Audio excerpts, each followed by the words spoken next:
Assalamualaikum warahmatullahi wabarakatuh. Sesi ini masih berkaitan dengan mengenali ide gagasan bagian kedua. Pada sesi ini saya akan mencoba untuk menampilkan kepada Anda bagaimana cara mendeteksi adanya suatu putusan yang bermasalah. Sebagaimana sudah saya terangkan di minggu yang lalu atau di video yang lalu, pada bagian akhir, saya menjelaskan tentang skema dalam mencermati putusan pengadilan.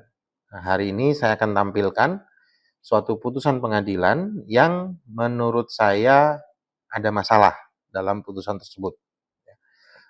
Nah, yang paling penting itu ketika kita memilih suatu putusan, maka hendaknya putusan itu memang berada di dalam bidang passion kita.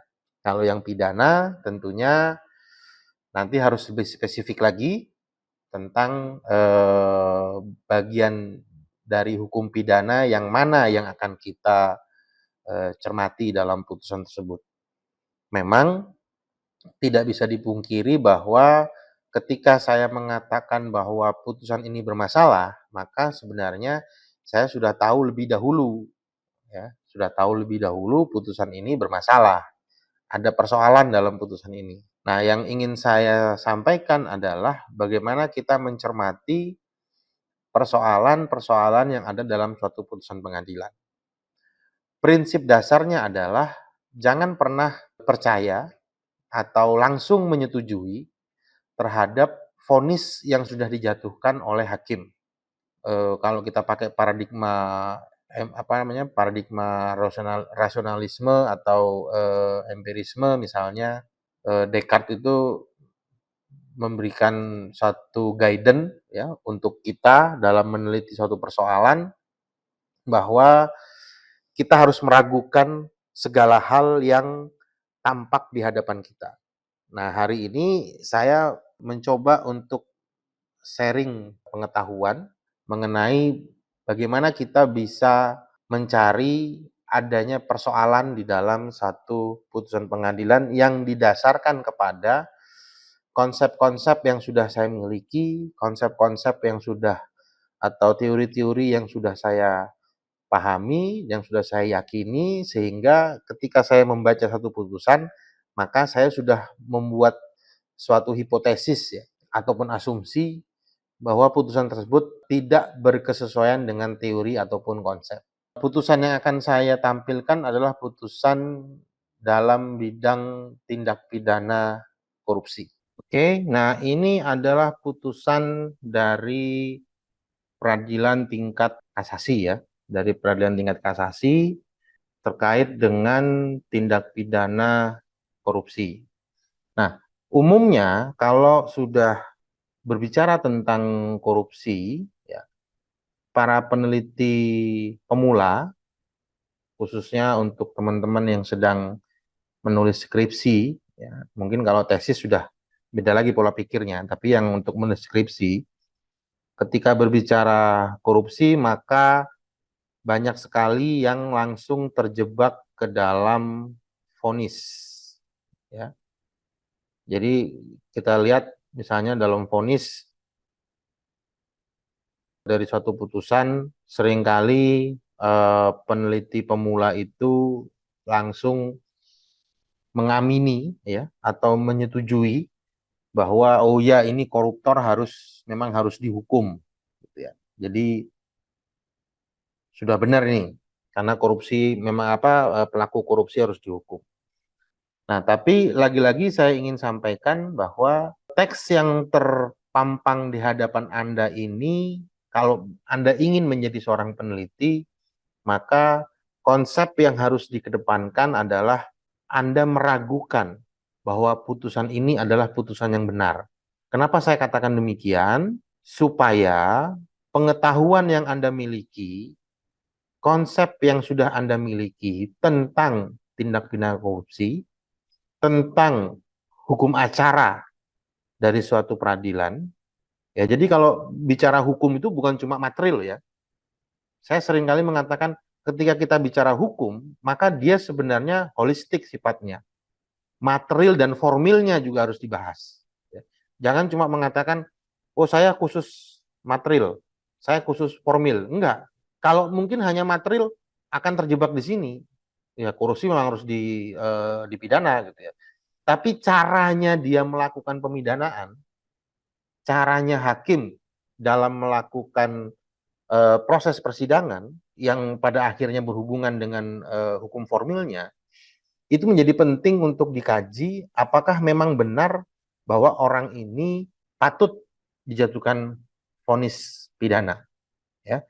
Karena konsep berpikir dalam memahami suatu kondisi kebersalahannya seseorang itu harus dimulai dengan satu pandangan bahwa seseorang yang bersalah itu pada hakikatnya belum tentu dia bersalah. Karena bisa jadi orang tersebut tidak memiliki kemampuan untuk membuktikan. Ya kan? Karena dalam proses persidangan itu kan siapapun yang beracara dalam persidangan tujuannya adalah membuktikan atau membuktikan seseorang itu bersalah atau membuktikan seseorang tidak bersalah. Hanya dua itu. Nah, jadi kemampuan dalam membuktikan itu menjadi penting untuk bisa kita letakkan sebagai satu pandangan bahwa seseorang itu memang bersalah jika jaksa mampu membuktikan. Tapi juga belum tentu dia bersalah jika ternyata tersangka tidak memiliki kemampuan untuk membuktikan. Dalam hal ini tentunya kuasa hukumnya ya, yang punya pengetahuan dan ilmu pengetahuan untuk melakukan pembuktian dalam persidangan. Jadi tetap kita harus mengkaji putusan itu dari awal, ya, dari awal. Putusan ini sebenarnya sudah saya baca dari awal, kemudian saya juga sudah mendeteksi apa saja yang menjadi kesalahannya. Nah, tapi saya ingin sampaikan atau saya ingin tunjukkan teknik dalam menentukan apakah hakim itu sudah secara on the track dalam hukum acaranya. Ya. Justru ketika kita bicara proses peradilan pidana, jangan cuma fokus ke hukum materialnya. Karena bisa jadi ketika seseorang itu bersalah, tapi jaksa sebenarnya tidak mampu membuktikan kesalahannya atau tingkat kesalahannya, hakim langsung tetap pada pendiriannya menetapkan dia bersalah. Padahal itu kalau kita tahu ya proses pembuktian itu kan harus didasarkan kepada alat bukti yang terang dan nyata gitu ya, terhadap kesalahannya. Tapi itu juga bergantung dengan bagaimana hakim dalam melakukan penafsiran. Kita cermati dulu. Ya. Ini nomor putusannya, ya. Ini subjek hukumnya, Darmawi, jabatannya adalah kepala desa, ini domisilinya. Ya. Jadi dia kepala desa di Pongkalairo, tinggalnya di desa Pununu. Oke, kemudian ini adalah informasi tentang proses penahanannya.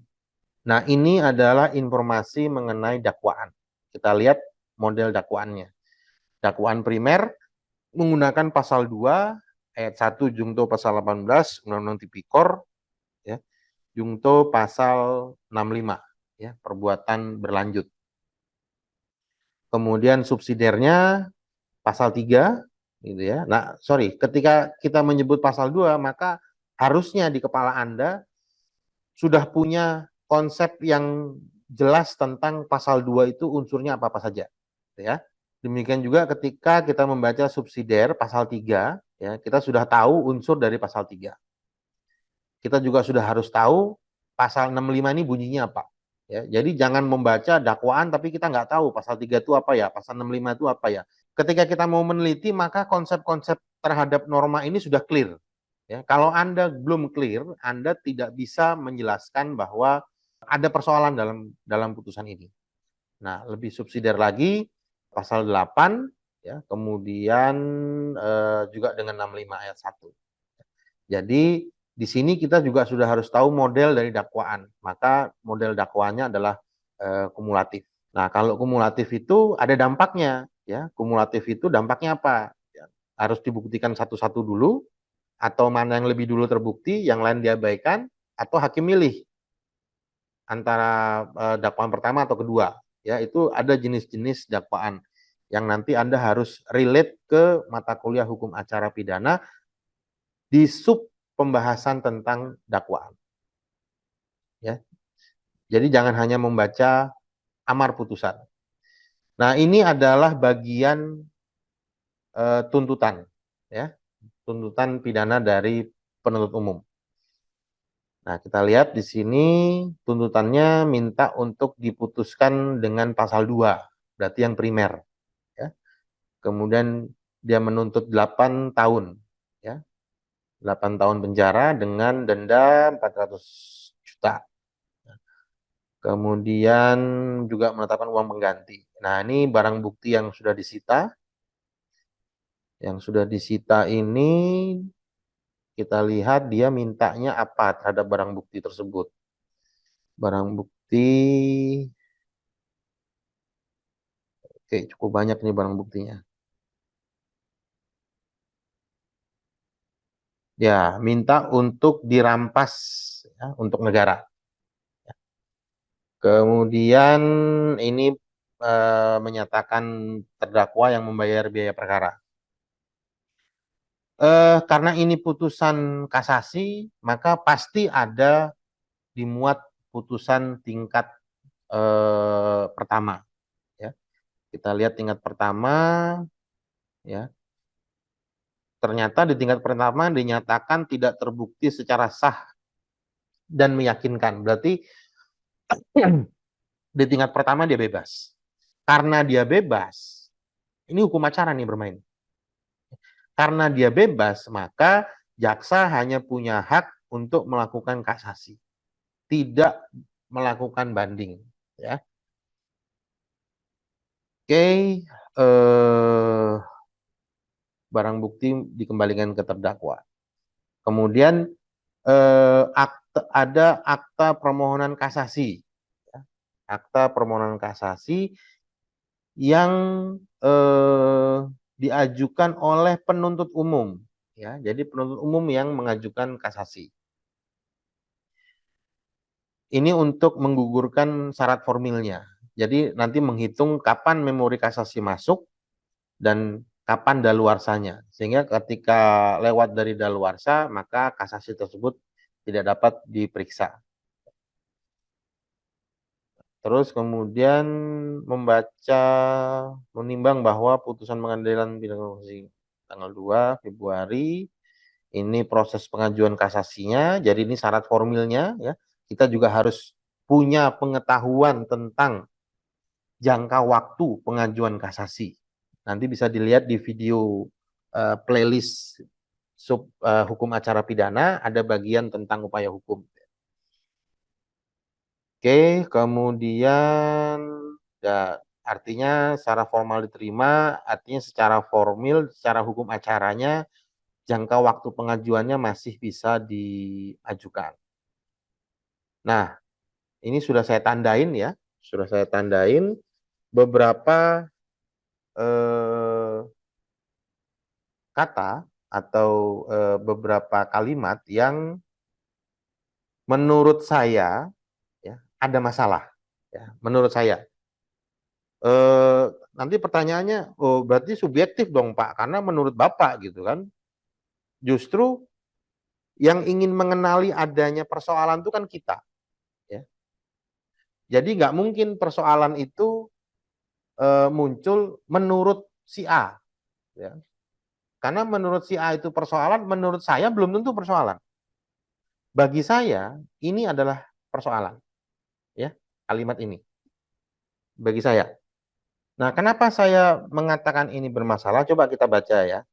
Menimbang bahwa alasan kasasi yang diajukan pemohon kasasi atau penuntut umum dalam memori kasasi selengkapnya termuat dalam berkas perkara. Buat saya ini persoalan, ya. Kenapa?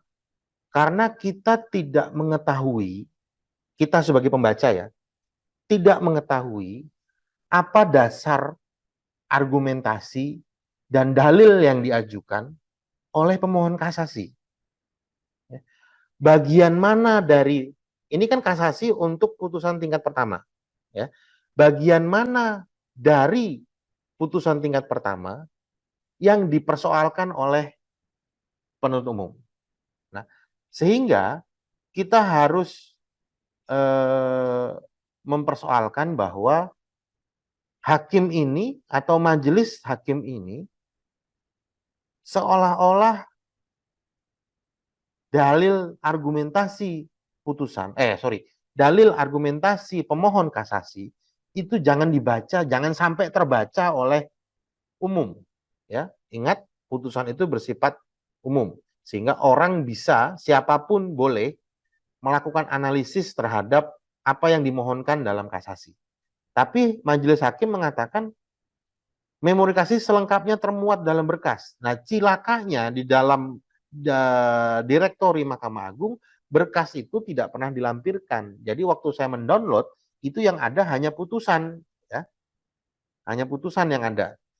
Nah, kalau kita, oh ini masalah nih, buat saya masalah. Ya. Jadi lagi-lagi perlu saya ingatkan, masalah atau tidak masalah, itu sangat tergantung dengan banyak sedikitnya konsep teori asas doktrin ya yang nyangkut di kepala saya gitu ya. Nah, saya mencoba untuk mengoperasionalkan seluruh potensi yang saya punya, yang saya peroleh dari pendidikan formal maupun informal, ya, dengan bersuuzon terhadap putusan ini. Kenapa saya harus bersuuzon? Karena kalau kita husnuzon, maka teori-teori itu nggak operasional. Nggak bisa digunakan karena kita sudah berprasangka baik, oh sudah bagus ini untuk apa namanya mungkin bahasanya karena memang ada aturan dari Mahkamah Agung ya agar putusan itu diminimalis, singkat padat sehingga tidak terjadi apa namanya berlembar-lembar. Nah tapi saya mau mengoperasionalkan seluruh ilmu yang saya punya, bahan-bahan bacaan yang saya punya untuk bersuuzon ya, supaya ini operasional nih. Ya. Konsep-konsep saya, pengetahuan-pengetahuan saya miliki supaya operasional. Sehingga saya akan mengatakan bahwa ini adalah upaya majelis hakim untuk menyembunyikan alasan-alasan kasasi tersebut. Nah, ketika Anda sudah menemukan ya, satu persoalan, itu diupayakan untuk dituangkan. Nah, dituangkan berarti saya akan close ini dulu. Saya akan masuk ke Word. Majelis hakim mengatakan menimbang bahwa alasan kasasi yang diajukan pemohon kasasi atau penuntut umum dalam memori kasasi selengkapnya termuat dalam berkas. Oke, nah saya ingin mengoperasionalkan ya, suatu pemahaman saya bahwa dalil argumentasi dari pemohon kasasi itu harus bisa dilacak ya, secara akademik sehingga kita perlu tahu apa yang disampaikan oleh pemohon kasasi. Tapi bukan itu yang akan saya tuangkan. Ya, karena fokus saya adalah hakim sebagai pemegang kekuasaan dalam melakukan penafsiran. Ya. Sehingga saya akan jadi ini saya buat sebagai apa namanya eh, bukan abstrak kecil gitu ya, supaya saya nggak lupa. Nanti Anda bisa, ini kan teknik saya ya, Anda mungkin bisa menemukan teknik sendiri. Misalnya saya akan mengatakan begini, Majelis Kasasi menyembunyikan argumentasi penuntut umum dan argumentasi kuasa hukum dari terdakwa sehingga tidak terlacak diskursus hukum dalam pengajuan permohonan kasasi. Nah, akibatnya putusan pengadilan mengalami ketidakcukupan pertimbangan hukum dalam argumentasi akhir, ya. Nah, itu eh, skema pertama atau ide awal saya untuk putusan ini, ya. Nah, sekarang kita cari lagi ide yang kedua. Menimbang bahwa alasan yang diajukan pemohon kasasi maka jadi alasan yang diajukan kasasi Majelis Hakim Mahkamah Agung berpendapat. Nah, ini alasannya, ya, bahwa alasan pemohon kasasi penuntut umum dapat dibenarkan karena judek faksi salah menerapkan hukum, ya. Nah, ini juga juga saya apa highlight, ya, dan saya komentari sebagai ini adalah bagian di mana hakim kasasi menyatakan bahwa pengadilan negeri atau pengadilan tingkat pertama salah dalam memutus, ya, tapi dia menggunakan istilah judek faksi mengadili terdakwa dalam perkara akuo tidak sesuai dengan hukum acara, ya. PN tingkat pertama tidak sesuai dengan hukum acara yang berlaku di mana judek faksi memberikan pertimbangan bahwa dana community development atau Komdev yang bersumber dari 3 perusahaan, yaitu PT Anugrah Harisma Barokah, PT Tambang Bumi Sulawesi, dan PT Tekonindo, merupakan korporasi atau perusahaan swasta murni yang tidak menggunakan modal penyertaan dari negara atau bukan bersumber dari anggaran pendapat dan belanja negara atau APBN maupun anggaran pendapatan dan belanja daerah atau APBD atau bukan merupakan perusahaan badan usaha milik negara atau BUMN maupun badan usaha milik daerah atau BUMD, maka hal tersebut tidak merugikan keuangan negara. Oke, kita bahas, ya. Saya coba perbesar. Oke. Nah, sampai sini aja. Jadi kalimat ini, ya, pendapat dari Majelis Kasasi mengatakan bahwa secara sederhananya pengadilan tingkat pertama itu salah dalam menafsirkan, ya, uang dana Komdev dari 3 perusahaan yang digunakan oleh terdakwa walaupun bukan berasal dari APBN atau APBD, walaupun PT itu adalah PT bukan PT BUMN ataupun BUMD, disebut tidak merugikan keuangan negara. Menurut Hakim Kasasi salah. Artinya secara au contrario kita akan mengatakan, hakim ini akan mengatakan, walaupun itu dari PT swasta, walaupun tidak berasal dari APBN ataupun APBD, walaupun PT itu bukan BUMN ataupun BUMD, penggunaan dana Komdev tetap merugikan keuangan negara. Ya, artinya apa? Majelis Kasasi tidak sepakat dengan hasil penafsiran dari hakim tingkat pertama. Nah, terus pertanyaan, Pak, yang salah yang di mana? Nah, pertanyaan kita kembali pada kalimat pertama ini. Ya. Judek faksi, ini artinya pengadilan tingkat pertama. Ya. Jadi pengadilan tingkat pertama dan pengadilan banding itu disebut sebagai judek faksi karena dia memeriksa fakta. Mengadili terdakwa dalam perkara tidak sesuai dengan hukum acara pidana. Nah, kan konsep yang bekerja dalam kepala saya, ilmu yang bekerja dalam kepala saya, pengetahuan yang bekerja dalam kepala saya adalah hukum acara pidana tidak pernah mengatur mengenai teknik berargumentasi. Tidak pernah mengatur mengenai teknik melakukan penafsiran. Bahwa KUHAP itu mengatur mengenai alasan kecukupan dalam melakukan pertimbangan, iya, mengatur alasan kecukupannya.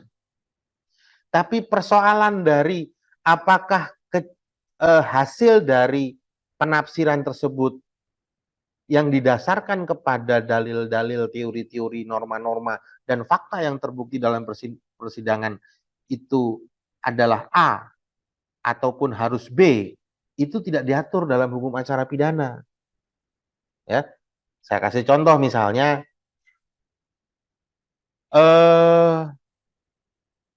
ujian UAS, gitu ya, ujian UAS itu wajib menggunakan baju hitam putih, ya, membawa kartu ujian,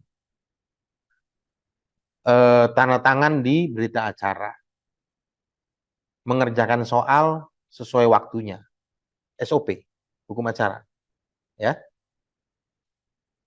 Persoalan Anda menjawab satu pertanyaan itu salah atau benar, nggak ada hubungannya dengan hukum acara, dengan SOP tadi, gitu ya. Nah, ternyata Anda datang mau ujian, Anda menggunakan baju bebas, ya, tidak bawa kartu ujian, boleh masuk dalam ruang ujian, pengawasnya buat berita acara, si Rocky ujian tidak pakai baju hitam putih, tidak bawa kartu ujian. Kemudian diperiksalah ujian tersebut. Dosennya mengatakan, jawaban si Rocky salah, tidak tepat, karena tidak pakai baju hitam putih. Ya.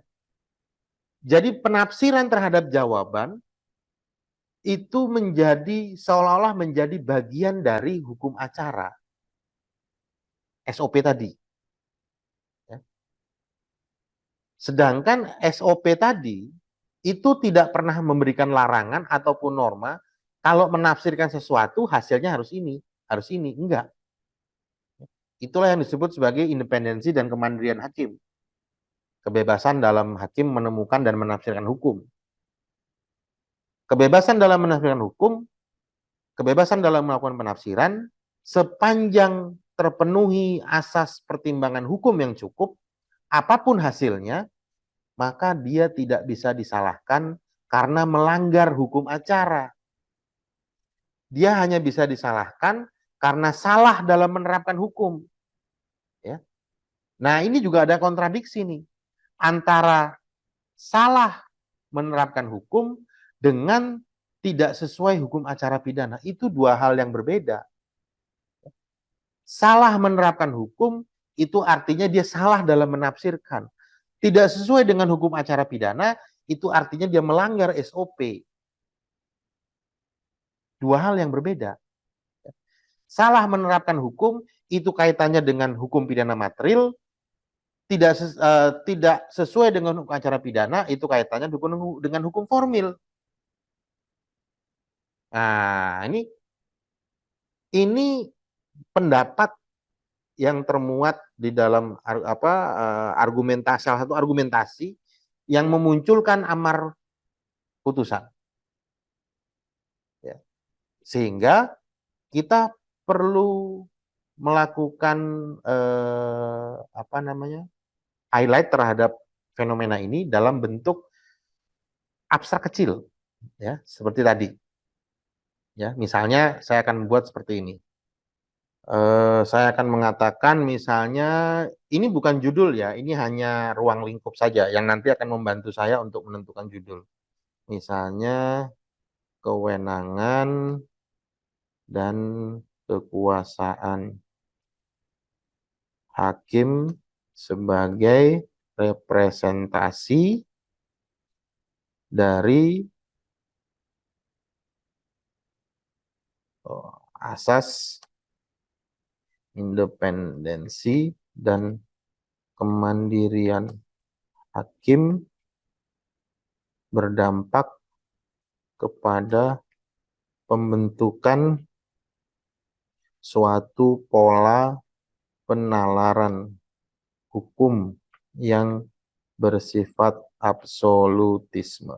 Nah, kalimat ini sebenarnya saya ingin mengatakan dalam bahasa yang paling sederhana, saya ingin mengatakan bahwa asas independensi dan kemandirian hakim itu kalau dia dibebaskan, tidak dikritik, gitu ya, maka dia akan bergerak liar. Ya. Bergerak liarnya itu tetap dalam koridor asas independensi dan kemandirian hakim. Ya, jadi kan sebenarnya urutannya ada tuh ya, antara asas negara hukum, ya nanti pecahannya asas kekuasaan kehakiman, pecahan dari situ adalah asas independensi dan kemandirian hakim, pecahannya dari asas itu adalah kewenangan melakukan penemuan dan penafsiran hukum. Nah itu harus dikelola. Ya. Jangan sampai menjadi satu hak yang sifatnya absolut, sehingga seolah-olah pemikirannya hakim itu nggak bisa dikritik gitu ya. Nah ini jadi saya tuangkan dengan kalimat seperti ini. Tapi ini bukan judul ya. Nah sehingga memunculkan akibatnya ya, dari akibat pola pikir yang liar, ya, liar dalam ruang lingkup normatif, ya dia tidak keluar dari normatif, dia tetap dalam lingkup normatif, cuma tidak tertata, tidak sistematis ya. Dampak atas keterlanggaran hak hukum dari para pihak yang merasa dirugikan dalam menyelesaikan perkara pidana. Nah, kenapa saya mengatakan akibatnya adalah itu, gitu ya? Karena ini ada persoalan dana dari pihak privat yang digunakan oleh kepala desa yang notabene adalah pejabat publik, gitu ya? Karena ada undang-undang pemerintahan desa, dia menjadi pejabat publik di situ, yang kemudian bercampur bahwa dana privat tadi ketika diserahkan ke pejabat publik maka itu masuk dalam korupsi. Ya, ketika pejabat publik menggunakan dana itu maka termasuk dalam korupsi. Nah, itu yang mau saya angkat sebagai salah satu dampak. Nah, jadi frasa ini ya juga harus kita lihat dari frasa-frasa lainnya. Nah, ada ada kalimat, ya, ada paragraf untuk mendukung pendapatnya yang di atas ini, ya, didukung dengan dalil, ya, bahwa dana Komdev yang bersumber dari 3 perusahaan, ya ini 1, 2, 3, tidak dimasukkan dalam pendapatan desa. Ya. Jadi memang ada aturannya, ya, sebagaimana dimaksud dalam pasal 8 Peraturan Menteri Dalam Negeri Undang-Undang 100 nomor 113 tahun 2015 tentang pengelolaan keuangan desa. Jadi ya, secara normatif hakim tersebut mengatakan bahwa harusnya uang yang diterima dari 3 PT tersebut, 3 PT tersebut itu di-store terlebih dahulu ke mekanisme pengelolaan keuangan desa. Ya. Pengelolaan keuangan desa itu diatur dalam pasal 8 Peraturan Menteri Dalam Negeri. Secara sederhana, saya ingin mengatakan bahwa majelis hakim berdalil sebagai dasar argumentasi untuk mengatakan bahwa perbuatan tersebut salah karena si terdakwa melanggar pasal 8 Permendagri. Ya. Karena ini dalilnya nih, ya. Dalil yuridisnya ini. Secara yuridis, iya, memang ada ketentuan ini.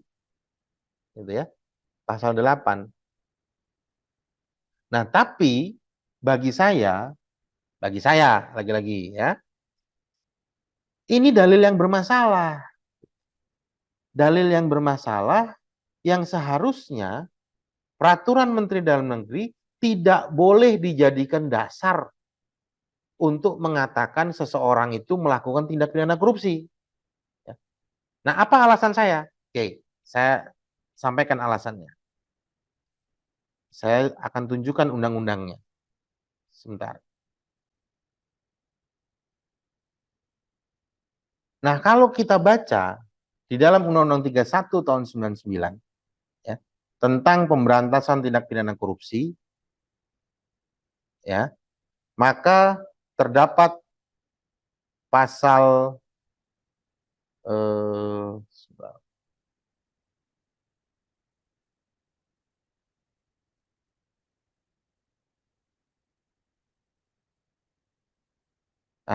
terdapat pasal 14. Saya besarkan.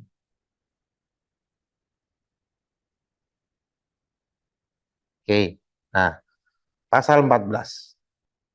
Pasal 14 ini bunyinya setiap orang yang melanggar ketentuan undang-undang yang secara tegas menyatakan bahwa pelanggaran terhadap undang-undang tersebut sebagai tindak pidana korupsi berlaku ketentuan yang diatur dalam undang-undang ini. Nah, bagaimana menjelaskan pasal ini? Ya. Nah, kita breakdown dulu pasalnya, ya. Ini yang sebelah kiri bunyi pasalnya, ya. Jadi kalau bahas pasal itu jangan cuma dibaca terus gitu ya, kayak orang menghafal gitu tanpa makna gitu ya. Tapi kita penggal-penggal untuk menemukan maknanya. Ya. Setiap orang yang melanggar ketentuan undang-undang, apa maknanya ini? Maknanya adalah dia berbicara tentang subjek hukum dan perbuatan hukum. Subjek hukumnya adalah setiap orang. Apa perbuatan hukumnya? Melanggar ketentuan undang-undang. Ya. Perbuatan seseorang yang dilarang adalah perbuatan yang hanya melanggar undang-undang. Kemudian kalimat berikutnya, frasa berikutnya, undang-undang yang secara tegas menyatakan. Nah, ini apa maknanya? Ini adalah representasi atau ini merupakan konfirmasi bahwa dalam meneliti suatu perbuatan itu dasarnya adalah tetap asas legalitas, yaitu lex serta dan lex scripta. Secara tegas menyatakan, jadi undang-undang yang dilanggar, ini ya, undang-undang yang perbuatan yang melanggar undang-undang, itu harus secara tegas menyatakan. Dia representasi atau konfirmasi dari asas lex serta dan lex scripta. Menyatakan apa? Menyatakan pelanggaran terhadap ketentuan undang-undang tersebut. Nah, tersebutnya ini, nah ini teman-teman kadang-kadang juga suka kalau dikasih tahu itu nggak paham juga gitu ya. Undang-undang tersebut ini, kalau ada kata tersebut, itu artinya sebelumnya sudah pernah disebut, ya, tersebut sudah disebut sebelumnya. Yang di mana yang disebut sebelumnya? Yang atas, yang dua ini, yang melanggar undang-undang. Dan undang-undang itu tegas menyatakan, ya. Jadi undang-undang yang dilanggar. Jadi undang-undang tersebut larinya kemana? Lari ke undang-undang yang dilanggar. Secara tegasnya lari kemana? Undang-undang yang dilanggar tadi secara tegas, ya, menyatakan, nih, secara tegas menyatakan sebagai tindak pidana korupsi. Nah, ini apa maksudnya? Dia sebagai afirmasi.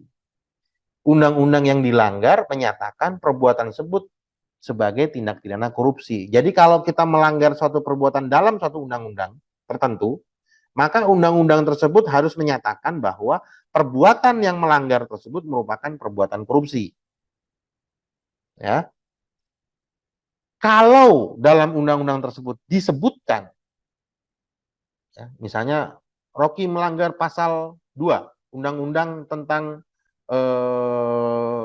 buku misalnya gitu ya. Nah, pasal 2 itu dinyatakan sebagai tindak pidana korupsi enggak pelanggarannya? Kalau dinyatakan, maka frasa berikutnya berlaku ketentuan yang diatur dalam undang-undang ini. Ya. Ini ada kata, ada frase dalam undang-undang ini. Kata ini, ya, kata ini itu merujuk kemana? Nah, kalau frasa ini, ya, merupakan kesimpulan. Jika undang-undang yang dilanggar menyatakan perbuatan hukum tersebut sebagai tindak pidana korupsi, maka dapat diproses melalui undang-undang ini. Undang-undang ini itu maknanya kemana? Karena pasal 14 berada di dalam Undang-Undang Nomor 3199, maka yang dimaksud dengan frasa undang-undang ini adalah Undang-Undang 31 tahun 99. Ya. Nah, tadi ya di dalam putusan hakim dalilnya adalah terdakwa melanggar pasal 8 Permendagri. Ya, coba kita lihat lagi. Nah, dalilnya adalah ini. Dalil ini muncul untuk mendukung ini. Salah loh, ini penafsirannya gitu ya. Walaupun dia swasta, walaupun itu uang dari swasta, walaupun bukan dari APBN, walaupun bukan dari APBD, walaupun perusahaan itu bukan BUMN, walaupun perusahaan itu bukan BUMD, tapi kalau menurut pasal 8, kan gitu bahasa sederhananya. Kalau menurut pasal 8, Permendagri nomor 114 tahun 2014 salah itu. Nah, dalam kalimat dalam konteks seperti ini, ketika hakim mengatakan salah dalam menerapkan hukum, benar dia. Salah dalam menerapkan hukum, salah dalam mencari ketentuan peraturan sebagai dalil, gitu ya. Tapi dalam mencari ketentuan sebagai dalil bukan bagian dari hukum acara pidana. Ya.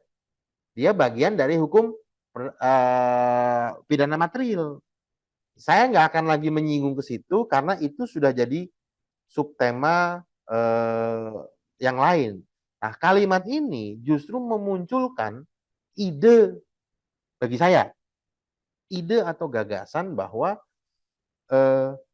ada ketidaktepatan hakim majelis kasasi dalam menggunakan dalil ya untuk mendukung pendapatnya. Nah, ini harus dituangkan dalam bentuk kalimat berupa abstrak kecil supaya kita nggak lupa ya, tentang peristiwa tadi. Nah, apa ini kira-kira? Ya, kalau saya, ya, saya akan menggunakan kalimat seperti ini. Majelis hakim dalam melakukan konstruksi argumentasi telah terjebak dalam kekeliruan epistemologis sehingga pada proses argumentasi untuk mengambil konklusi dalam menyelesaikan tindak pidana korupsi dengan mencampur adukkan antara asas, konsep, dan norma secara tidak tepat. Jadi saya ingin mengatakan bahwa kekeliruan epistemologi itu dalam bahasa awamnya, bahasa kita sehari-hari, itu artinya adalah gagal paham. Atau salah dalam menjelaskan konsep. Ya. Kenapa saya katakan mencampur adukan asas? Ya. Karena pasal 14 tadi, di dalam praktek keseharian persidangan pidana, pada tindak pidana korupsi, pasal 14 itu tidak pernah digunakan. Tidak pernah diteliti oleh hakim. Ini yang saya sebut sebagai pelanggaran terhadap asas. Asas apa? Kepastian hukum. Ya. Asas kepastian hukum. Kenapa? Karena pasal 14 itu juga ada dalam undang-undang itu dan mengatakan itu gitu loh. Ya. Kenapa justru menggunakan Permendagri, pelanggaran dari peraturan Permendagri justru ditarik ke undang-undang korupsi. Padahal pasal 14 itu hanya minta kalau dia melanggar undang-undang saja. Di bawah undang-undang tidak. Ya. Nah, tapi kita perlu cross check sebenarnya ya, perlu cross check dalam konteks ilmu perundang-undangan, jangan-jangan Permendagri tersebut menginduk kepada undang-undang korupsi. Ya, jadi walaupun saya harus suzon, tapi saya tidak boleh subjektif. Saya tetap harus melakukan cross check, cross check, cross check. Nah, sekarang kita cek Permendagrinya. Oke, ini adalah Permendagri 113 ya 2014. Sama ya, tentang pengelolaan keuangan desa. Tadi kan dikatakan pasal 8 ya. Pasal 8. Kita lihat dulu pasal 8. Pasal 8. Oke. Jadi pasal 8 itu bunyinya APBD desa terdiri atas pendapatan desa, belanja desa, dan pembiayaan desa. Pendapatan desa sebagaimana ayat 1 huruf A diklasifikasikan menurut kelompok dan jenis. Belanja desa sebagaimana ayat 1 huruf B menurut kelompok dan jenis. Pembiayaan gitu ya. Jadi pasal 8 ini kalau dalam ilmu perundang-undangan itu disebut sebagai norma hukum primer ya. Ada ketentuan-ketentuan larangan, kebolehan gitu ya, suruhan, anjuran itu norma hukum primer. Nah, sekarang kita lihat ada nggak ketentuan dalam sanksi ketika melanggar pasal 8. Kita lihat di ketentuan sanksinya ada nggak? Tidak ada, ya. Jadi Permendagri ini tidak memuat ketentuan sanksi. Maka kita bisa lihat nanti di tadi konsideran menimbangnya untuk menentukan apakah dia ada relate nggak ke undang-undang korupsi. Ya.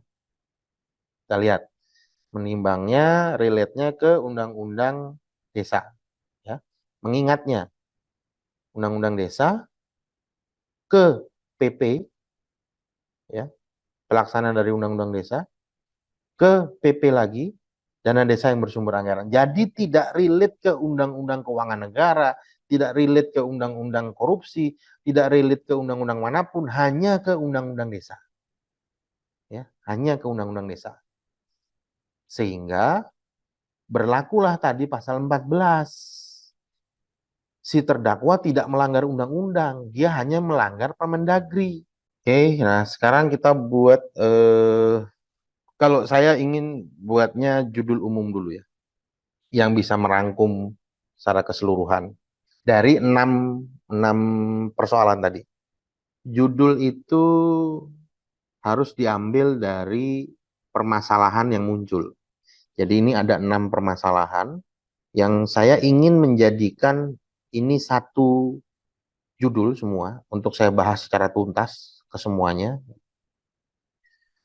Tapi saya harus mematuhi kesepakatan para pengelola jurnal dengan tidak menyebutkan nomor putusan misalnya atau undang-undang. Juga kesepakatan yang berkaitan dengan jumlah kata. Jumlah kata dari judul yang rata-rata itu antara 14 sampai 15. Ada yang 20 tapi sangat jarang sekali. Umumnya 14 atau 15. Nah, saya harus mencoba untuk mencarikan satu judul yang merangkai keseluruhan persoalan. Misalnya, saya akan mengangkat mengenai kesesatan berpikir atau falasi dalam putusan hakim terhadap tindak pidana korupsi 1, 2, 3, 4, 5, 6, 7, 8, 9, 10 atas pelanggaran pengelolaan keuangan desa. 1, 2, 3, 4, 5, 6, 7, 8, 9, 10, 11, 12, 13, 14, 15. Oke, cukup. Nah, tuh ya, semuanya. Oke. Nah, itu judul umum. Nah, sekarang saya coba untuk buat judul per persoalan, per permasalahan. Jadi ada 6 permasalahan, berarti ada 6 judul, plus sama satu judul umum, berarti 7. Ya. Yang saya bisa buat artikel berdasarkan dari satu putusan, ya, yaitu putusan akhir kasasi. Nah, kita buat yang pertama. judul per tema. Oke, satu. Nah, ini yang nomor satu ini kan bicara tentang ada tidaknya memori kasasi dan kontra memori kasasi dalam putusan tersebut, ya. Dasar pemikiran saya adalah dengan tidak munculnya memori kasasi dan kontra memori kasasi, maka kita tidak bisa melacak, ya, atas bagian mana yang kemudian jaksa melakukan kasasi, ya, atas bagian mana yang jaksa tidak sependapat dengan putusan bebas dari tingkat pertama. Nah, tidak adanya memori kasasi dan kontra memori kasasi memang mungkin bagi hakim tidak masalah karena mereka membaca berkas perkara. Tapi bagi kita itu menjadi bermasalah, ya. Karena kita tidak mengetahui apakah kemudian yang diputus tersebut linear nggak dengan memori kasasinya. Dan hal mana yang kemudian tidak disetujui oleh hakim terhadap kontra memori kasasi. Kalau tadi kita lihat putusannya bahwa putusannya itu bersalah gitu ya. Berarti kan kontra memori kasasinya tidak disetujui oleh hakim. Bahkan dalam pertimbangannya pun tidak dipertimbangkan, ya. Karena dia nggak setuju maka tidak dipertimbangkan. Jadi kita perlu membuat suatu tema tentang judul tentang tema tersebut.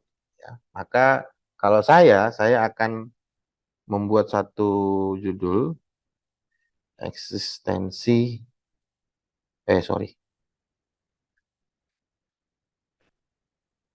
esensi dan eksistensi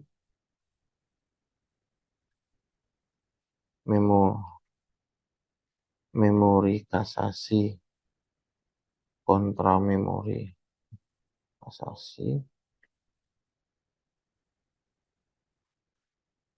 dalam pertimbangan hukum sebagai dasar argumentasi hukum oleh hakim. 1, 2, 3, 4, 5, 6, 7, 8, 9, 10, 11, 12, 13, 14, 15. Wah, ini uh, ada yang redundant kita hilangkan saja karena kalau bicara memori kasasi dan kontra memori kasasi pasti adanya di putusan kasasi, ya. Jadi saya hilangkan. Oke, ini satu, ya. Dan kemudian misalnya nomor dua, ya. Nomor dua kita lihat apa ini. Jadi berkaitan dengan kewenangan dan kewenangan hakim dari representasi ini berdampak pada pembentukan kepala sehingga menunjukkan dampak keseluruhan pasal diberikan dalam kedua majelis hakim kasasi dalam argumentasinya terhadap permasalahan salah menerapkan hukum dan ini berarti persoalan penafsiran, ya, persoalan penafsiran terhadap dalil yang keputusan yang digunakan oleh hakim. Nah, maka saya akan coba untuk buat suatu judul, misalnya kegiatan interpretatif kognitif. Ini sebenarnya mau ngomongin penafsiran hukum gitu ya. Sebagai dasar pengambilan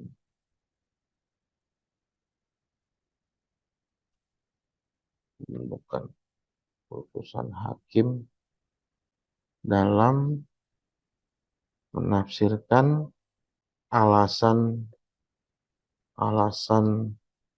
pengajuan alasan-alasan permohonan kasasi.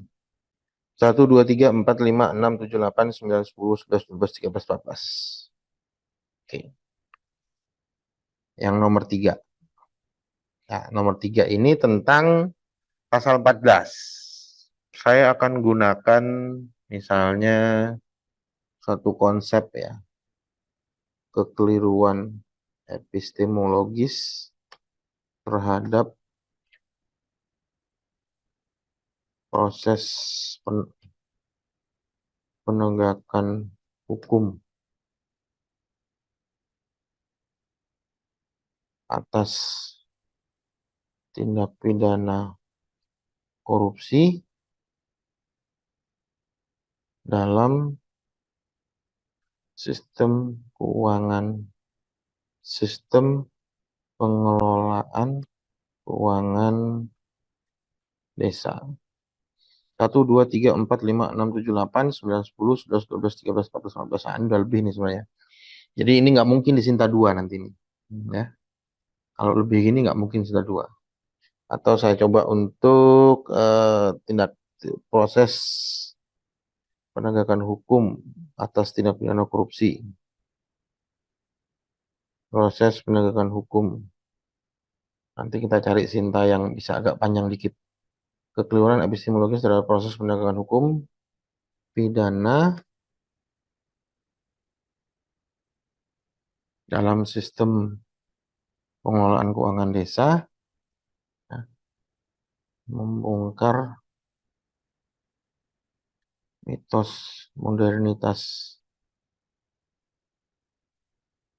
dalam pada tindak pidana korupsi. Ya, nggak apa ini lebih. Ya. Walaupun secara ini nggak boleh ya, tapi nanti kita cari artikel jurnal yang agak longgar aturannya. Yang keempat, oke, yang keempat ini tentang keputusan terdakwa berdasarkan musyawarah, ya. CSR sedang keputusan pribadi, berarti oke. Ini misalnya diskursus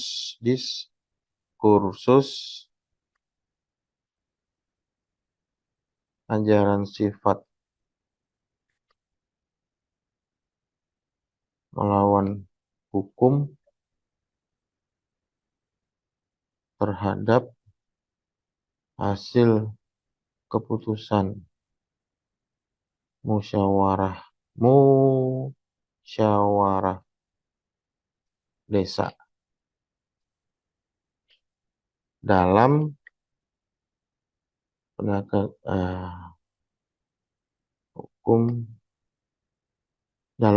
hukum pada tindak pidana korupsi. 1, 2, 3, 4, 5, 6, 7, 8, 9, 10, 11, 12, 13, 14, 15.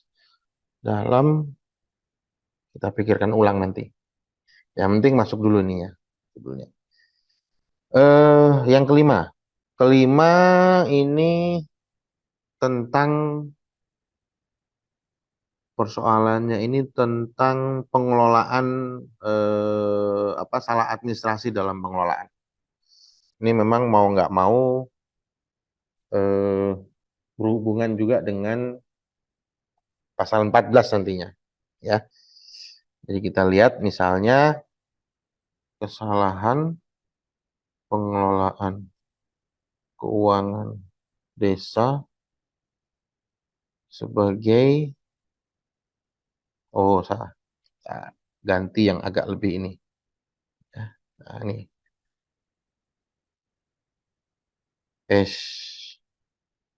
grand naratif dalam penegakan hukum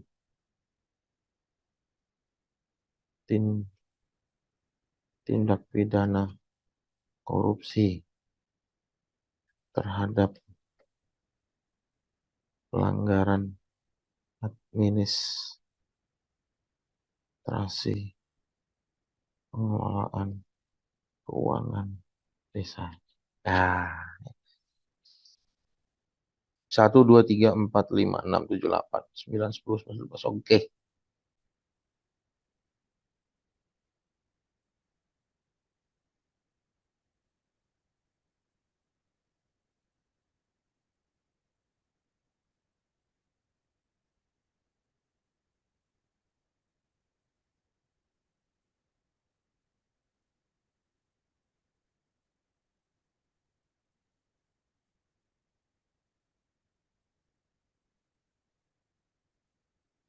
Saya kalau ini berarti yang atas mau saya rubah deh.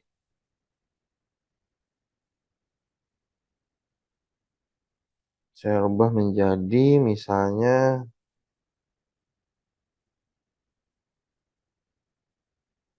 terhadap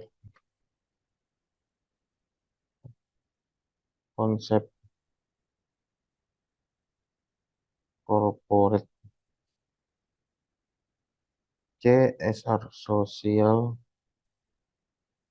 Responsibility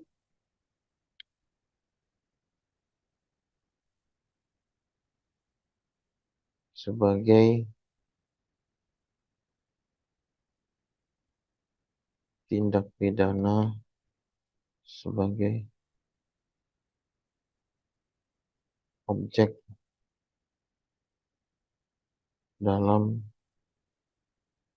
penegakan oh dalam tindak pidana korupsi. Dan saya ganti itu aja. Biar masuk juga yang nomor 5-nya terbahas. Sekarang nomor 6. Nomor 6. Nah, ya, nomor 6 ini bisa dikaitkan dengan putusan, ya, spesifik kepada putusan, atau saya harus mencari beberapa putusan lagi yang dasarnya untuk mengatakan korupsi adalah dari BPKP, ya. Jadi kita ambil judul misalnya menggugat validitas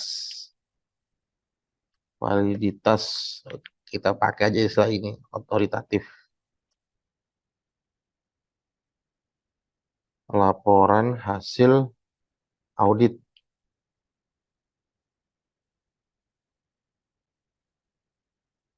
sebagai alat bukti pada tindak pidana korupsi. Nah, ya, 6 judul dalam satu putusan dan satu judul umum yang bisa ngerangkum 6 Nah, itu mendeteksi persoalan dalam putusan, eh, pemaknaan persoalan tersebut berdasarkan konsep-konsep yang saya kuasai dan pengetahuan yang saya yakini, sehingga muncullah 6 rumusan masalah yang kemudian memunculkan 7 judul. Nanti berikutnya saya akan ajarkan teknik dalam membuat abstrak, ya, dengan merujuk pada satu jurnal tertentu. Oke, sampai di sini paparan saya. Mudah-mudahan bisa dicermati, bisa ditelaah dan memberikan manfaat untuk Anda semua. Terima kasih. Assalamualaikum warahmatullahi wabarakatuh.